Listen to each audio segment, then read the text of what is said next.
Hi, everyone. John Liebman here. You're watching ForBassPlayersOnly.com, the premier site for learning bass online.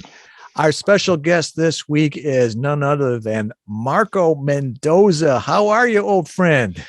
I'm good, brother. Good to hear from you. Good to see you. You're looking good. The Yeah. last interview we did, Marco, was at the Warwick Base Camp in Magnerkärchen, Germany. I've never said Yes. that the same way twice or even once. Yes. That was in 2015. Wow. And I also looked at the first interview we did was way back in 2011. Here we Always are. good to see you, my friend. Thank you. It's good to see you too. You know, I remember meeting you in LA in the fall of 1991. We used to Hmm. go to the same jam sessions. We used to hang out, we used to sit in, and next thing I knew, I started following your career. I'd see your name here and there, and you were playing with Blue Murder, Ted Nugent, Whitesnake, Thin Lizzy, Dead Daisies, and last I heard, you were touring with Journey. Yes. So Pretty. tell me about that. When I hear these names back, I'm going, wow, what a ride, right? I'm Yeah. so grateful, man. That's the word that comes to mind. I'm so grateful. I have to talk about this, and this is very important. I talk about my sobriety because I like to think that in '87, I was lucky enough that I got sober. Let's just say, think of the worst situations that you can think of for anybody to be in drugs and alcohol, and I was there. I won't get into details, pretty heavy stuff, but thank God I got out of there. I was given the opportunity to get my life straight, and I realized, having not played any music for a year and a half or 2 years, it's like rebirth of sorts. You wake up and you go, wow, what a gift music is. And I just spit on it and I didn't appreciate it. But that's what happens with any addiction, right? So I really uh, appreciated the opportunity to start playing back again. And I dedicated a lot of time. I practiced a lot. I respected the opportunity and the privilege of playing music in a different way here. And that was 87. I met up with Bill Ward from Black Sabbath, who was doing his first solo album. And I met him at a meeting, believe it or not. And we started talking to each other, and he had heard about me a little bit. Of course, I knew who he was, and told me that he was doing his first project, and he would I be interested in coming and check it out in the studio? And I said, absolutely. I hadn't played anything. I didn't even own a bass by then. Things were so heavy. But let's just say I put a few bucks together. I bought a bass and I showed up at the studio. He says, "You want to play on a track?" Yeah. Long story short, I ended up playing on five. I think, if I remember correctly, five. I haven't looked lately. 5 or 6 tracks, and I'm listening to the tracks, and Tim Bogart is there as bass players. Tim Bogart, my God, Jack Bruce, and I'm like, so let's just say that was the door opening up for me again, and I understood. I'm getting chills, and I respected the opportunity that I was given, and from that on, the word started. My name started getting thrown around a little bit. John Seitz, who was on his second album, Blue Murder. I'm a big fan of Blue Murder. I'm a fretless fan, big fan, right? I interviewed Tony Franklin, I don't know, a month or so ago. Yeah, and I'm a big fan of Tony's. He's an amazing player. His tone, I mean, what he contributed to that project, that Blue Murder album, and Carmine and John, Yep. it was just amazing, man. And so, unbeknownst to me, there was some changes going on. It's always business. I won't get into it. I don't probably have the real story, but let's just say, John, Tony had left, and maybe Carmine, but John came into a club.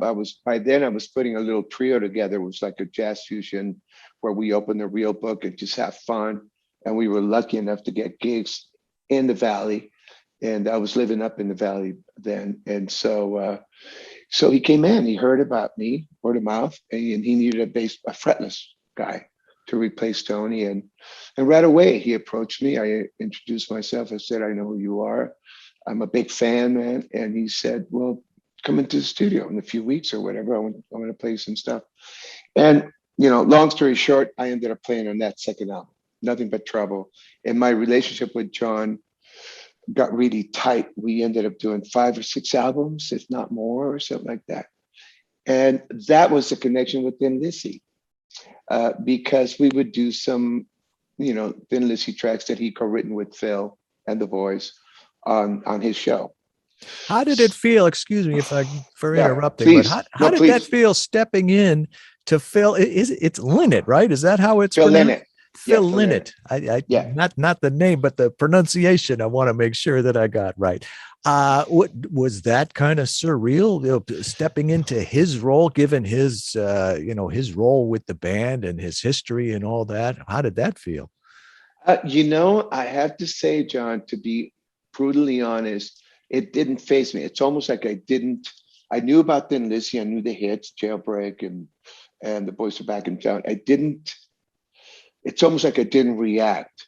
I had familiarized myself with some of the tracks that I was playing with John. And to me, it was just another opportunity. Like that started happening, doors started opening up. And I really didn't think about it too much. I did my homework, obviously. I came in and played for the boys, and I ended up getting the gig. But I didn't think about it until we played in Dublin at the Point. Well, Right? yeah, home turf. Home turf. And that's when I realized, holy cow, what is going on? Because the same question would be asked. And I'm like, bottom line, I realized what an icon, he was and still is and will be. But my answer would be, listen, I just try to do the bass parts justice. They needed a bass player.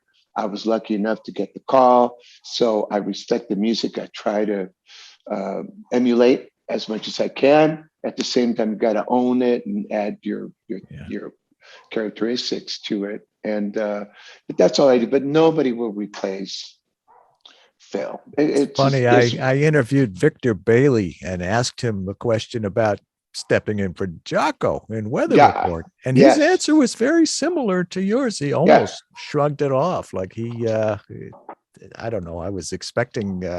I don't know what I was expecting, but I wasn't expecting what he said. It was like, well, it was just I stepped in. I did it pretty similar to what you said. But you reminded me of a funny story. I was driving somewhere with my dad, like 30 years ago, 35 years ago, and Jailbreak was on the radio. And my dad said, "What are you doing? Pull over, pull over. There's a police going to." No, I said, "Dad, it's on the record. That's part of the song." Siren. I know there's a lot of other stuff that you've done, and we can talk all day long about Whitesnake and all the other bands. I think our audience would be interested in hearing about you and getting the Journey gig. Yes, I've had a relationship with Neil and Dean for quite a long time. I met Neil at Frankfurt Music Messe years ago when he was working on the Sustainer with Fernandez.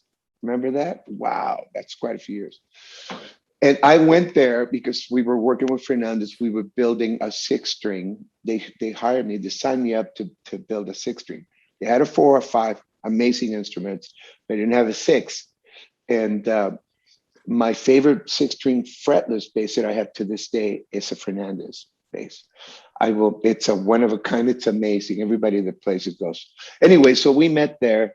It was a short meeting, and I'm a big fan, and we didn't hang out or play or anything, but that was it. And then fast forward to 05, 06 or 07, something like that, NAMM show. Yeah. And I hear my name. You know how you walk at the Hilton after everybody's played towards the end of the day. And that's when the bigger gigs happen in all the ballrooms. Yeah. And I was scheduled to play for the Sabian party. So walking through the Hilton bar area, I hear Marco, and I turn around and I have this friend, Aaron, who, rest in peace, he passed away, Aaron. And he's, amongst all the sea of people, you're going, Marco, across and go, yeah, Aaron. So I started walking to him, and only to realize he was there with Neil. I was there to meet Neil. I said, hey, how are you, Neil? We met. He says, yeah, I remember, man. It's been a few years. How you doing? I'm good. And Aaron right away interrupted. Says, Neil, this is your guy. You got to hire him. Like that on the spot. And I said, what's going on? I said, well, I'm doing a side project. Journey takes long breaks, so which I love about Neil. I really do, man. He just keeps pushing and growing, and he's a real musician, you know, in his spirit, his heart. I've always loved that about him. And I have Dean on drums, and I have Jeff Scott Soto on vocals. Myself, I'm looking for a bass player that could sing some parts. Uh, can you send me anything to hear? And I said, well, in 20 minutes, I'm going to be at ballroom, whatever. Come in. And of course, I let him in. He came in. I gave him the number and got off the stage after playing for an hour and a half. And it was a great set. It was on fire, man. It's just the chops were there, a lot of notes, a lot of singing. And so I get off the stage. I'm fried, and he texted me right away. He said, can we meet up? And so we met up. He says, you got to come up in a few weeks. We got together on a Thursday. I remember, I'll never forget. It was so quick. Thursday, we got together, wrote some ideas. Friday, we went into Jonathan Cain's studio in Nevada and recorded 6 tracks, rhythm tracks, the whole thing, right? We leave and come back 2-3 weeks later, do it again, boom, the album's done. Of course, Jeff Scott was amazing, and Neil did all the major, part of the work. But so that was Soul Circus. Whatever happened there, we went out and did some dates, and then Journey started getting busy again. And he would keep me in the loop, Marco, I'm doing another album, fly up. Okay, great. Same thing. Write everything one day, record the next day, done. 2-day trip back. And so I did a few albums. And he kept me in the loop. He says, Marco, not too long ago, in 18, he says, I'm thinking about doing the Journey Through Time thing, which is addressing the first 3 albums. A lot of people don't know this, and I'm surprised, but a lot of people don't know that Neil and Greg came out of Santana, Greg Raleigh, right? Well, yeah. For us, we know. I mean, but I'm surprised at how I mention it, and people, really? The first show that I ever saw, I was living in Tijuana, right, south of the border. I was starting to play, and the first show I ever saw was what? Santana, San Diego Sports Arena. First show ever, right? I'm 14 or 15. Wow. And let's just say he left such a lasting impression, man. When in those days, it was all red stage, nothing but red Santana. And they had the hits. Greg would sing. And it was just an amazing energy and full. With Dave Brown in the band? Who was playing bass? I think so. Yes. The original cat. That was him. And Pepito and Mike Shreve and Mike Carabello, all the cats. But they had 2 guitars, right? And so Carlos would play, and then all of a sudden the spotlight would hit this other cat that nobody was familiar with for some reason. It was his first time. Had a big fro, huge fro, and he would just kill. I mean, his playing was on fire. It was like, whoa, you could hear the audience go. And so left a big impression in my head. I shared that with him when the time came. And of course, he was flattered. I said, yeah, man, amazing, man. I'll never forget that. My first show ever. How can you? So about 08, we started talking after a couple of albums here and there. And he says, I really want to do something. I want to address the 3 albums, the first 3 albums that Journey did, which is, if you listen back, it's a combination, pretty eclectic, but beautiful stuff. You could tell they were really ahead of their time, touching on prog stuff and jazz stuff, and with the Latin influence, and Ainsley on drums, wow, and Ainsley and Ross on bass, wow. And so when he said that, start listening to it and do some. I don't know when exactly, but we're going to try and put it together, and would love for you to be part of this. Great. So I started listening, and again, I don't know for you, but a lot of it's like going to school again, because you're relearning. I have to say those have been my teachers, man. Learning from, learning from Neil, the Whitesnake stuff, from Phil, the Thin Lizzy stuff, from Tad Nugent, the bass players that went through that. It's just you relearn it. You get all this info, different approaches, different tones, finger pick, the whole thing. And so for me, it was such a learning experience. And I told Ross first chance I got, I said, bro, you guys were amazing and still are, But so I had a blast doing homework. We got together and I think we did 6 or 7 shows in 19. And 19 to this day has been one of my busiest years. 17, 18, and 19, ever. That's when I decided to get behind my solo project. The album came out in 18 and it was Viva La Rock. So yeah. I was juggling stuff, man, coming in and out of things. And that was one of the projects that we did. And we had such a blast. It sounded great. Really awesome. The journey through time. You can check it out on YouTube. There's some stuff there. But anyway, so that was probably my way of getting into the mix. I don't know exactly, I don't have details, but I know there was a lot of internal stuff, that I shouldn't talk about it because I don't have all the info.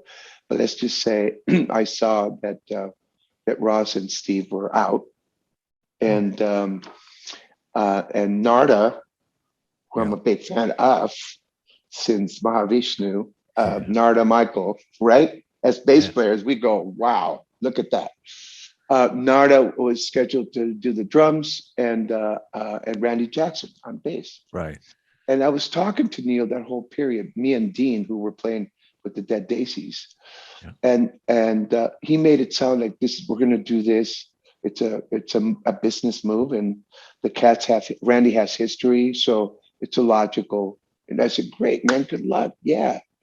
So fast forward again, 20 happens, 21 starts, there's some activity shows happening. And I'm in Denmark doing the last finishing touches on my new album, vocal stuff. And I finish and I get in the cab and I get a text from Neil saying, Marco, really need to talk to you. Where are you? And I'm like, I'm in Denmark, bro. I'm going to be home in a few days. Call me when you get home.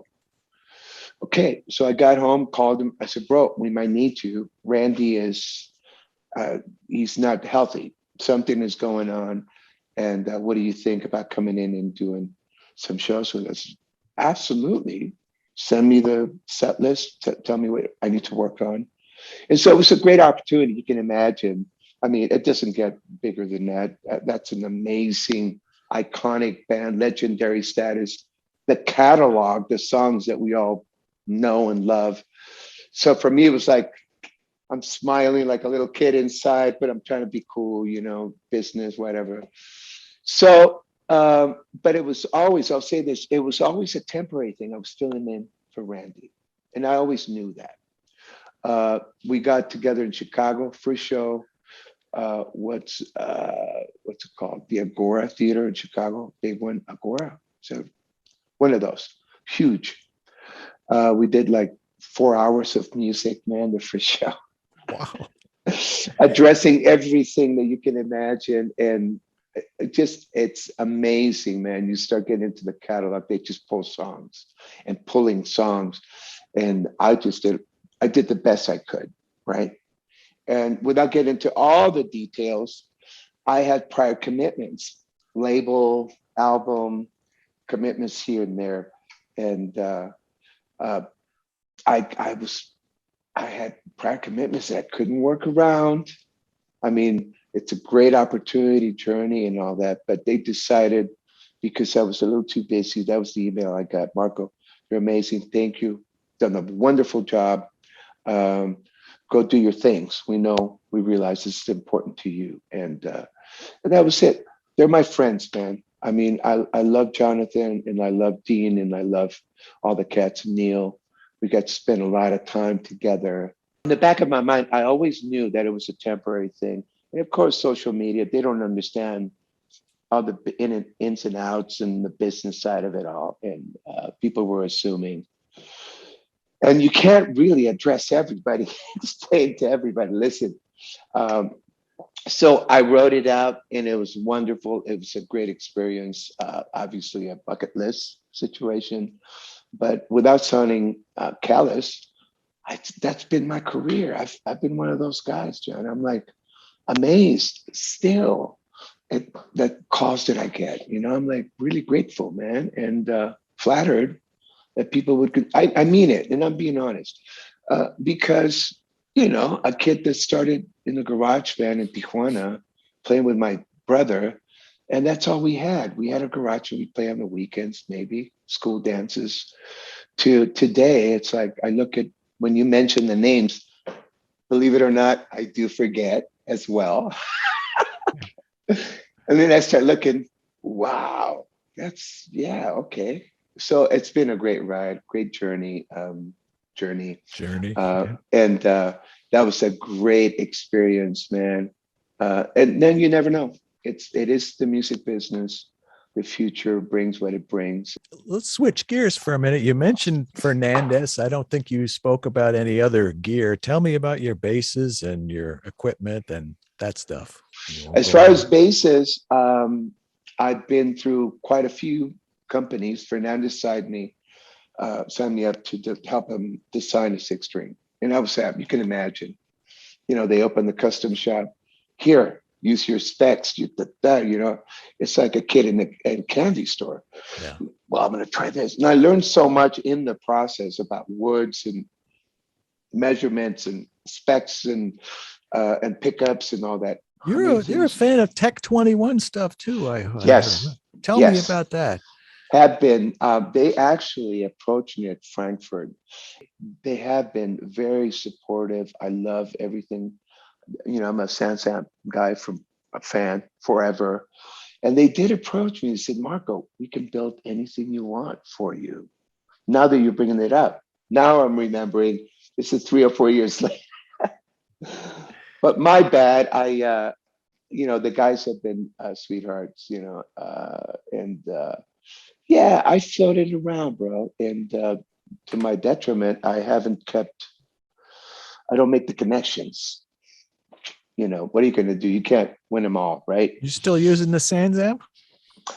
Here and there, I have the, I have a few pedals, outboard gear, and it's every session that I go to, it's there. It's part of what people love, that tone, man. You know, Yes. so I would say 90% of the sessions that I do, they do the plugins, they do, you know, they have it all. So yeah, I'm a big fan. Whenever they're trying to find the right tone, it's Sansamp. There it is. Boom. Let's talk about bass and playing bass and specifically learning bass. And for BassPlayersOnly.com, we get more and more people every day coming from all over the world to learn bass right here at ForBassPlayersOnly.com. That's awesome, man. Yes. Thank you. But these are not the people that I thought they were going to be when I first launched the site. I thought it was going to be the kids, college students, or the, but it's mostly men in there. We get a fair bit of women too, but mostly men in their 50s, 60s, 70s. They may be retired or close to retirement, or they've always wanted to do this. They're not career bound. And they're doing it now. They're doing it now. They want to learn. They love the music from the 60s and 70s, and we're real big on that. I haven't announced, actually, I did announce it a couple hours ago, a brand new soul bass course, which is nice. Yeah, that's by the time this interview is up, that course will be up. Music inspired by James Brown and Aretha Franklin and Otis Redding and Curtis Mayfield. Big fan. Yeah, who isn't? So in that context, what advice do you have for somebody like that wants to learn to play bass? What do you think is important for them to do or to know? Music, I really believe, as far as bass playing is, I learned from the best. My teachers were, Paul McCartney's and the Jack Bruce and John Paul Jones, the Cats. Later on, as I got a little more advanced, the Chris Squires, the Tony Levins, the Greg Lakes. I went through my prog thing. But I have to say, I got out of it what I put in, the hours that I put in, repetition. and being tolerant and very patient with yourself. Unfortunately, human nature, and I'm really guilty of that, is I want everything to happen like that. Even now in this world, right? You find a lick, you see a lick that's pretty intense, and you want to pick it up and play it. Well, guess what? Sometimes you have to put some time in. So it's very important, in my opinion, to be able and willing to put the time in, you know. Yeah, you put the time in, be really patient with yourself, which is something I'm really guilty of not being patient enough. So music is like that. Sometimes there's things that are going to come up that are very challenging. And if you focus and you take it, now there's so many tools. You can slow it down. I mean, there's so many things available out there that if you really want to accomplish something and improve your playing, take your courses like you're one of the cats, man, out there that's providing the knowledge and the breakdown. You break it down. And my hat's off to you. It's amazing, man, what you offer.